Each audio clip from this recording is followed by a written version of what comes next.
Atau sudah ngantuk? Kalau sudah ngantuk, silakan dibuat diri semangat akan mendengarkan materi kita.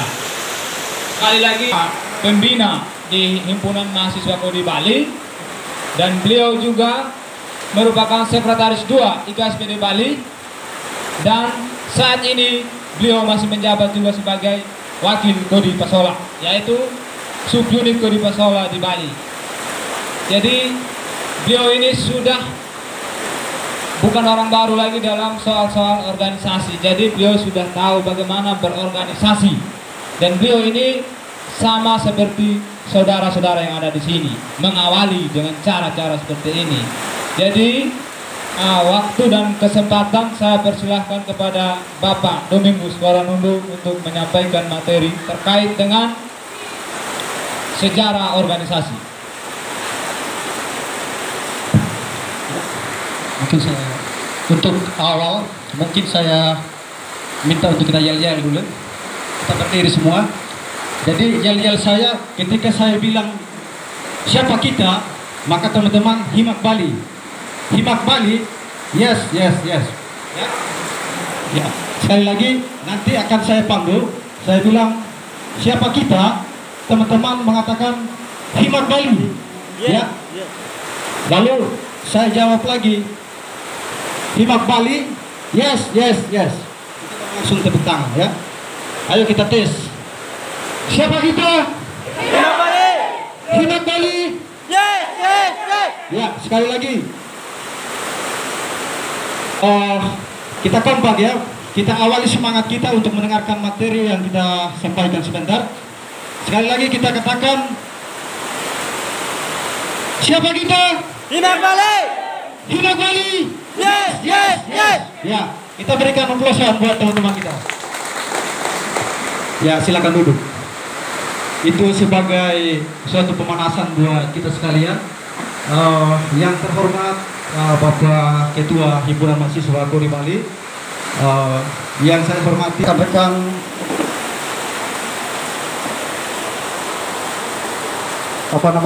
rekan-rekan Dewan Pertimbangan. Ya, rekan-rekan pengurus kepengurusan, dan yang saya hormati terus setia bersemangat di mana kegiatan-kegiatan organisasi Himak selalu ada buat kita sekalian untuk terus mendorong, untuk terus memberikan semangat buat teman-teman saat ini hingga teman-teman yang baru pada saat ini. Dan yang saya hormati juga dan yang saya kasihi buat teman-teman baru yang mau mulai proses pada saat ini, di mana kita akan mau bersama-sama di himpunan Kodi Himpunan Mahasiswa Kodi yang kita lalui saat ini. Jadi semestinya saya harus melakukan mungkin PPT ya begitu, untuk melakukan pemaparan materi sebenarnya. Tetapi karena kita ini kan sudah melalui itu, sudah kita rasakan bersama bagaimana proses berdirinya Himak Bali ini, sehingga tanpa perlu harus menggunakan slide begitu. Jadi karena kesempatan juga, mungkin karena keterbatasan dari proyektor yang tidak mungkin terrekomendasi begitu, sehingga saat ini mungkin materinya kita akan secara teori saja begitu. Jadi untuk pemaparan materi nanti kita akan menyesuaikan apa yang kita rasakan saat ini dari awal pembentukan Himak hingga saat ini. Jadi baik, mungkin untuk awal sebenarnya Himak ini dia berdirinya di tahun 2019, dan waktu itu masih diketuai oleh Bung Inki yang ada di belakang bagian kiri teman-teman. Waktu itu beliau masih menjabat sebagai Ketua Himpunan Mahasiswa Kodi yang ada di Bali, dan beliau berproses dari apa yang sudah disampaikan juga tadi, bahwa di tempat ini beliau dibina karakter, dibina bagaimana ia menjadi seorang pemimpin untuk bisa berdiri di depan teman-teman semua begitu. Dan sebenarnya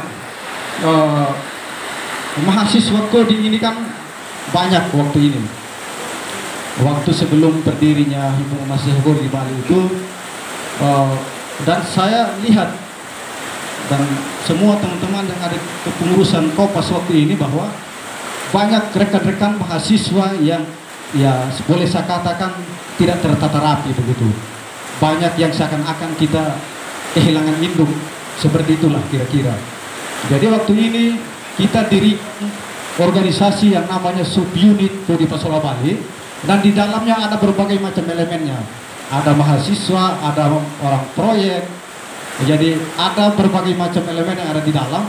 Tetapi kita ini kan maunya terstruktur begitu, terstruktur, bahwa belum tentu organisasi yang bersifatnya suka duka mahasiswa itu ada di dalam itu, kan begitu. Itu sebagai proses bagaimana Himak ini didirikan waktu ini. Jadi kita berkesimpulan bahwa yang waktu ini yang mungkin saya wakili saat ini sebagai perwakilan dari Ketua Kopas, yang semestinya beliau yang akan menyampaikan pemaparan materi pada kesempatan hari ini. Jadi kita melihat bahwa basic teman-teman mahasiswa itu tidak akan dipengaruhi oleh dengan suasana yang ada di suka duka. Itu tidak ya artinya tidak nyambung begitu ya, tidak nyambung untuk kita teman-teman mahasiswa itu berkolaborasi di suka duka. Tetapi mestinya harus sebenarnya diharuskan untuk kita harus berbaur di suka duka sebenarnya, karena realita kita harus berlatar belakang lagi. Realita kita adalah bagaimana kita berawal atau berasal kita itu dari mana begitu. Ya tentunya kita dari, ya mohon maaf, kita dari kampung halaman. Apa yang sudah kita lihat di kampung halaman adalah bagaimana realita kehidupan orang-orang di sekitar kita.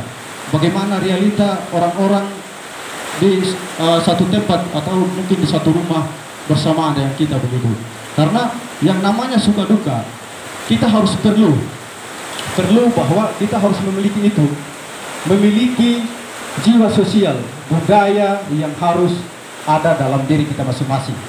Karena tentu intelektual begitu, orang yang sangat-sangat berintelektual, dan intelektual itu adalah akan ada semua di sana. Cara-cara berpikirnya, cara-cara mungkin psikologisnya orang itu ada semua di sana begitu. Dan mestinya mahasiswa itu adalah beliaulah teman-temannya yang harus mengetahui semua apa yang ada yang menjadi realita di lapangan itu begitu. Sehingga waktu ini karena melihat teman-teman juga cenderung, karena mau diskusi, kita mau diskusi dengan teman-teman proyek kan tidak mungkin loh. Itu sangat mustahil begitu. Sehingga kita berkesimpulan bahwa bagaimana kira-kira himpunan mahasiswa Kodi kita bikin dalam satu wadah tersendiri, tapi dia dinaungi oleh Kodi Pasola Bali, kan begitu. Dan mulai proses saat itu kita akan mulai diskusi dengan seperti yang saya tunjuk tadi, Bung Iki dengan teman-teman yang lain, Bung Martin dan semua rekan-rekan senior yang ada di Himak Bali. Kita waktu ini sebenarnya apa yang kita rasakan saat ini adalah pernah kita lalui, teman-teman. Bagaimana kita masih duduk lingkar di lapangan Renon, waktu itu masih COVID.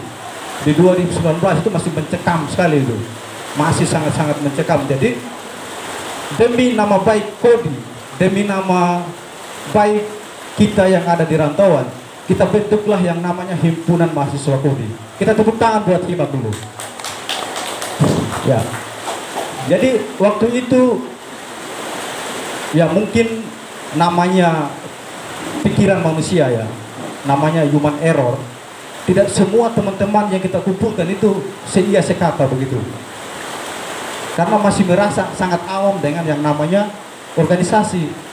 Tapi yang semestinya berorganisasi itu adalah sangat penting buat kita semua begitu. Sehingga lewat kesempatan itu kita bentuklah Himpunan Mahasiswa Kodi ini yang dikelola oleh teman-teman tadi yang saya sebutkan. Sehingga masa waktu itu adalah memang dari awal masanya 1 tahun, memang itu 1 tahun. Sehingga dibuatlah gender kader yang dimaksudkan tadi itu, bahwa setiap satu periode 1 tahun sekali itu akan ada gendernya, akan ada kader-kader yang harus dilakukan itu. Nah seperti yang dialami oleh teman-teman sekarang ini. Nah yang nantinya yang sudah pasti teman-teman yang berdiri di depan tadi itu tidak mungkin akan selamanya berdiri di depan nanti. pasti teman-teman yakin dan percaya bahwa teman-teman lah akan yang berdiri nanti, yang akan memimpin teman-teman baru nanti yang di kemudian hari begitu. Bahwa kita mau mahasiswa Kodi ini dia harus selalu berproses begitu sampai kapanpun. Kita mau berproses dari kapan dia bentuknya apapun. Kita mau bahwa himpunan mahasiswa Kodi sampai anak cucu kita harus diterima begitu. Harus diberikan tongkat estafet kita itu kepada anak cucu nanti. Yakin ya? Yakin? Ya, kita harus yakin itu. Jadi itu tujuannya, tujuan daripada himpunan mahasiswa Kodi ini, bahwa ruang gerak teman-teman di Kodi Pasola Bali itu sangat terbatas. Kenapa saya katakan terbatas? Karena kita hanya sifatnya suka duka di dalamnya. Bagaimana teman-teman mau berproses, mau menyatukan intelektual teman-teman, mau memberikan aspirasi-aspirasi yang berbeda dari basicnya orang-orang suka duka, itu sangat berbeda jauh begitu. Ketika kita mau menyampaikan hal-hal yang memang sifatnya ya mungkin ada istilah bahasa-bahasa yang mungkin tidak mudah dipahami oleh teman-teman semua, maka sangat jauh kita. Boleh kita berintelektual di depan, tapi teman-teman kita berbeda jauh nanti, sangat-sangat tidak ditanggapi oleh teman-teman yang ada di suka duka begitu. Sehingga walaupun demikian juga ya, himpunan mahasiswa Kodi ini dipayungi oleh Kopas, tapi tidak 100% itu Kopas meneropong teman-teman, tidak. Sehingga kita sebagai payung yang mungkin melihat, yang menyupport dari belakang begitu, dari belakang, bagaimana teman-teman jangan merasa lelah, merasa putus asa untuk bagaimana sama-sama berproses di himpunan mahasiswa Kodi ini begitu. Sehingga ruang gerak teman-teman kami tidak akan bisa ganggu gugat itu. Biarkanlah teman-teman yang berproses sesuai tugas dan tanggung jawab yang sudah diberikan nanti, sesuai apa yang menjadi kapasitas teman-teman di dalam itu. Seperti yang disampaikan oleh Pak Ketua tadi, bahwa apa yang memang menjadi misi kita di dalam itu lakukan, asal jangan sampai dia beda jauh dari apa yang teman-teman menjadikan misi saat ini begitu. Jadi mungkin saya mungkin akan gambarkan tadi proses mungkin secara ini ya. Jadi mungkin anggap saja ini kan Kopas ya, ini Kopas. Kami di dalam ini yang seperti yang saya gambarkan tadi, kami adalah banyak, mungkin dominannya itu banyak teman-teman proyek yang saya bilang tadi. Tetapi di dalam Kodi Pasola ini banyak persoalan teman-teman, yang mungkin yang orang Kodi pasti paham apa yang menjadi persoalan kita di Kodi Pasola ini sangat-sangat ngeri. Ada yang sifatnya kriminal, ada yang pelarian mandor, ada yang ya macam-macam lah, tentang mungkin ditabrak lari lah, segala macam ada di situ. Tapi di dalam persoalan yang ada tadi yang saya sebutkan, kami tidak bisa menjangkau ya, sangat-sangat kami tidak menjangkau itu. Memang betul di sini ada satgasnya, ada satgas itu yang dinamakan satuan tugas. Tapi bisa tidak satgas ini menjangkau, sangat sulit juga, karena memang betul ada yang bagian hukumnya. Mungkin teman-teman tahu bahwa di sana ada yang namanya Damianus Japawigo, dia sarjana hukum. Tapi belum tentu seorang diri Pak Dami itu mungkin bisa merangkul semua yang ada di sini begitu. Tentang persoalan-persoalan tadi ini, persoalan yang berbagai macam persoalan yang ada. Sehingga lewat kesempatan ini terbentuknya Himat ya, Himat Bali di sini. Itu tujuannya. Kenapa seakan-akan sebenarnya mahasiswa itu kan dia independen loh. Kita harus pahami ini. Dia independen, dia tersendiri dia begitu. Tetapi namanya kita sebagai orang Kodi, sebagai anak-anak muda Kodi yang mencintai Kodi yang ada di Bali, bagaimana nama baik Kodi tetap tidak tercoreng, tetap dia memperhatikan elektabilitas kita sebagai anak-anak muda, bahwa kita sudah banyak yang diciptakan sebagai orang-orang yang baik juga begitu. Sehingga lewat kesempatan itu kita akan bersama-sama di sini. Mungkin tadi yang saya katakan ada persoalan-persoalan yang tidak bisa dijangkau oleh kita. Di sini akan kembali ke sini. Jadi tujuannya apa? Di sini kan rata-rata mungkin yang saya katakan adalah orang-orang proyek tadi yang saya katakan ya. Ada memang betul satgas. Mungkin hanya menggunakan bentuk badan yang mungkin dipasang ketika turun lapangan. Itu kan tidak menjamin. Orang Bali ini ketika kita menemui masalah, dia akan berbicara hukum, Pak. Dia bicara hukum dia. Bukan kita harus datang lalu kita todong dia, tidak bisa. Dia harus bicara hukum. Sekali tonjok saja itu dia sudah bicara hukum begitu. Sehingga kenapa? Kita libatkan mahasiswa ini seakan-akan kita mencampuri urusan mahasiswa dari suka duka. Sehingga kita punya rekan. Kita punya partner di sini begitu, rekan kerja kita. Sehingga Satgas ini jangan sendiri. Contoh, ketua Satgasnya memang beliau sarjana hukum. Tapi belum tentu. Jangan sampai teman-teman yang ada di himpunan mahasiswa Kode punya kapasitas yang sama dengan yang ada di organisasi itu sendiri. Sehingga teman-teman punya kewajiban untuk menjadi corong. Untuk menjadi corong tentang persoalan-persoalan itu yang saya sampaikan. Corongnya seperti apa? Untuk memberikan edukasi kepada teman-teman proyek kita, memberikan bagaimana cara-cara kita memperlakukan perilaku kita di tengah-tengah orang Bali, kan begitu. Jadi itu tugas dan tanggung jawab yang harus kita ingat bersama begitu. Jadi jangan berpikir bahwa kami ini kan lain organisasi, jangan. Kalau yang sudah namanya orang Kode yang ada di Bali, teman-temanlah yang harus menjadi corong. Teman-temanlah yang harus menjadi center di situ begitu.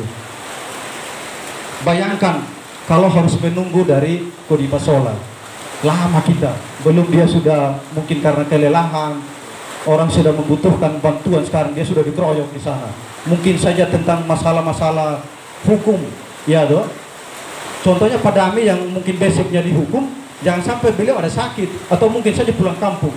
Tapi teman-temanlah yang menjadi corong di sini. Kira-kira begitu toh? Bagus tidak? Iya, keren. Kita tepuk tangan. Jadi teman-teman mempunyai peluang. Ruang gerak teman-teman adalah sangat-sangat baik begitu. Tujuannya apa sebenarnya? Kita harus melalui proses seperti ini. Tujuannya adalah bagaimana menata diri kita yang dikatakan tadi kader yang berjiwa pemimpin. Mulai persoalan-persoalan itulah yang akan tersendiri dan nanti akan kita menjadi seorang pimpinan, menjadi seorang pemimpin begitu. Karena yakin dan percaya ketika kita pulang kampung, teman-teman adik-adik nona juga jangan merasa bahwa kami tidak bisa, itu kan pekerjaan laki-laki. Tidak, angkat tangan. Saya katakan stop, jangan berpikiran demikian. Karena yang sebenarnya adik-adik nona juga itulah berperan penting di dalam persoalan-persoalan itu yang menjadi yang kita akan hadapi nanti begitu. Sehingga lewat proses ini, dan saya sangat sungguh mengagumi teman-teman kepanitiaan juga yang sudah merancang ini semua, sehingga kita membentuk suatu kegiatan yang memang tertata rapi begitu. Untuk demi kita harus menceritakan, menyampaikan ke teman-teman kita yang mau ingin berproses bersama-sama di himpunan mahasiswa Kode. Sehingga ketika nanti teman-teman mungkin merasa minder, terlalu banyak kegiatan atau ini apa segala macam, jangan teman-teman berpikir begitu. Coba bayangkan ketika kita berada di ruang kelas, ya, kita berada di ruang kelas, mungkin kita hanya berapa persen saja kita berhadapan dengan dosen, ya, hanya berapa persen kita berhadapan dengan dosen, mungkin 20%, 25%. Yang 75-nya adalah kita harus menguasai organisasi di luar. Kita harus bisa itu, ya, kita harus bisa. Karena apa? Ketika kita hanya fokus pada kampus itu sendiri, maka sangat sia-sia kita. Karena belum tentu ketika kita pulang kampung akan ditanyakan bagaimana saudara melihat dosen, atau dosen cara mengajarnya dosen seperti apa. Omong kosong, tidak akan ditanyakan itu. Tetapi bagaimana kita harus menunjukkan bahwa kita bisa untuk mereka-mereka yang membutuhkan kita begitu. Masuk tidak? Masuk ya? Ya, kita tepuk tangan dulu. Jadi itu realita teman-teman. Realitanya bahwa bayangkan keluarga kita di kampung. Suatu saat nanti kita akan pulang, akan ditanyakan. Yang lebih menjadi persoalan kita di kampung adalah bagaimana orang-orang mendatangi kampung halaman kita. Bayangkan orang tua kita tidak bisa mungkin menjawab apa yang menjadi tujuan kedatangan tamu-tamu itu. Bayangkan kita ada di sekitar itu karena tidak terbiasa berorganisasi, tidak terbiasa berbicara di depan, tidak terbiasa melatih karakter kita. Apa yang terjadi? Biasanya kita di tiang keluar. Malu kan begitu. Akan menjadi pertanyaan besar keluarga kita di kampung. Itu yang memojok itu siapa? Katanya sarjana. Itu yang muncul di kepala keluarga kita, yang selalu muncul di pikiran-pikiran keluarga kita akan ditanyakan.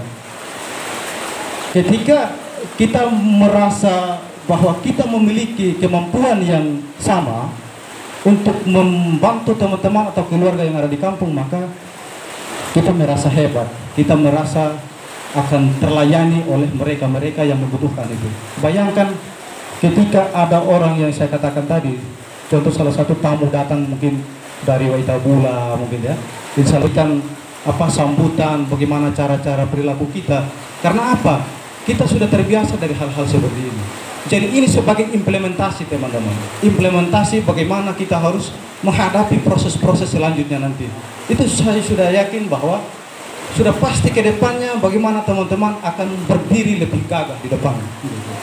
Akan menyatakan bagaimana proses teman-teman yang didapatkan hari ini, bagaimana teman-teman harus memberikan edukasi kepada orang-orang yang ada di kampung nanti. Itu sudah pasti. Jadi jangan sampai yang saya lakukan tadi, yang mungkin saya berikan contoh, jangan sampai ada.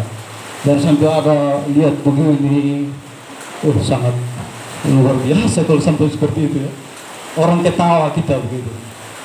Yang lebih parahnya lagi, ketika mungkin ada acara-acara keluarga kecil di kampung, kita disuruh sembahyang, maaf saya masih ini tidak enak perasaan, kan tidak mungkin itu. Sangat mustahil kalau kita sampai menolak itu. Itu baru hal kecil teman-teman. Jangan sampai menolak apa yang menjadi permintaan keluarga itu. Karena yang diketahui oleh keluarga adalah bagaimana kita sudah menjadi sarjana, yang semestinya kita sarjana komputer. Ya ini basic kita kan, ini realita.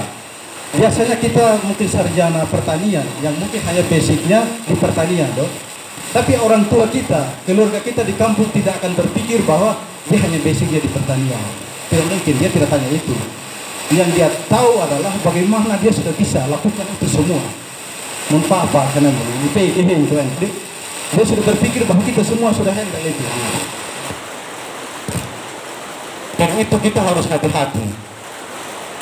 Makanya ada satu contoh yang saya pernah temukan. Ada satu kawan yang pulang dari Kupang.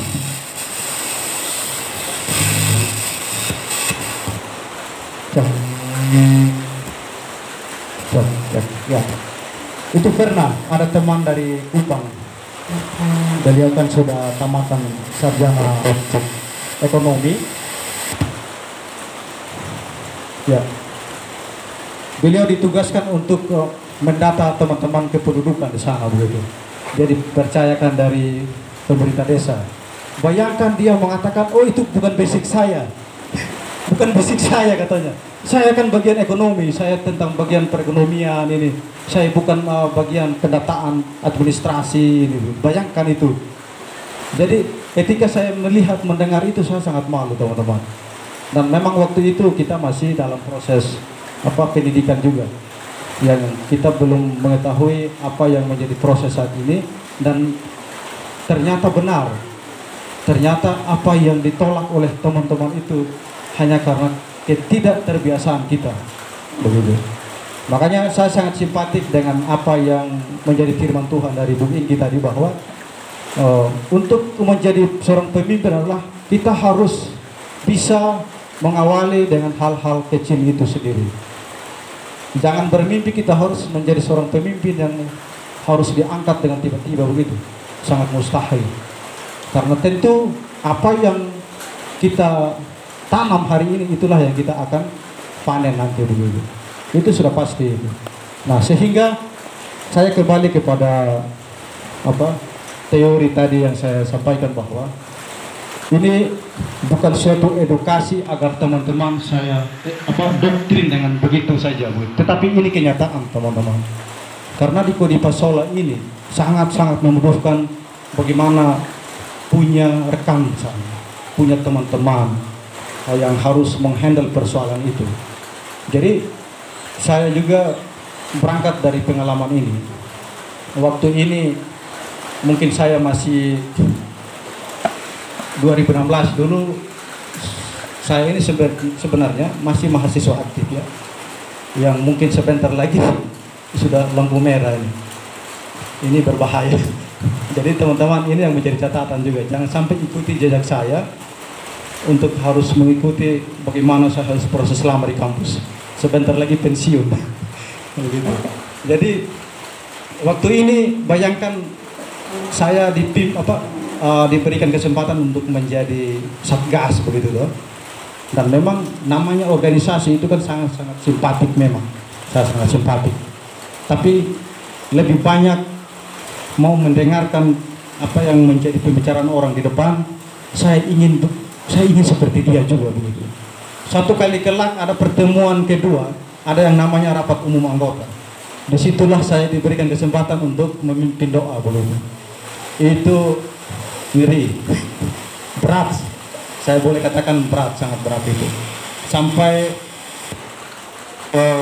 kita bicara itu, saya kesampaian. Seakan-akan kita lagi dikejar orang dari belakang, karena kan dia tidak terbiasa itu tadi. Satu sisi mau apa dari bawah.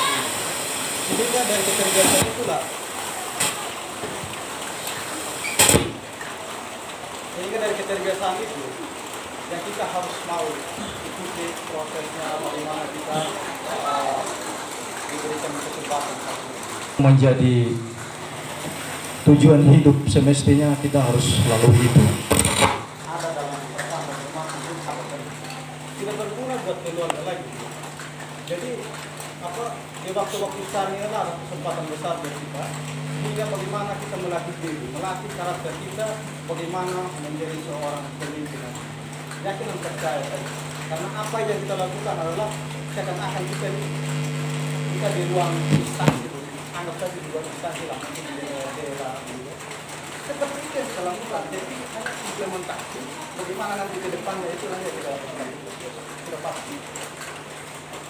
Dan pasti karena keterbiasaan inilah, yakin dan percaya ketika suatu saat nanti berteman di antara kita semua ada yang menjadi seorang pemimpin, dia akan merasa itu dari sana ringan dia begitu, tidak akan merasa berat. Dan dia terbiasa dan merasakan hal-hal yang seperti ini, hal-hal yang sudah terlupa yang kita sudah lalui akan pernah kita hadapi. Sudah pasti.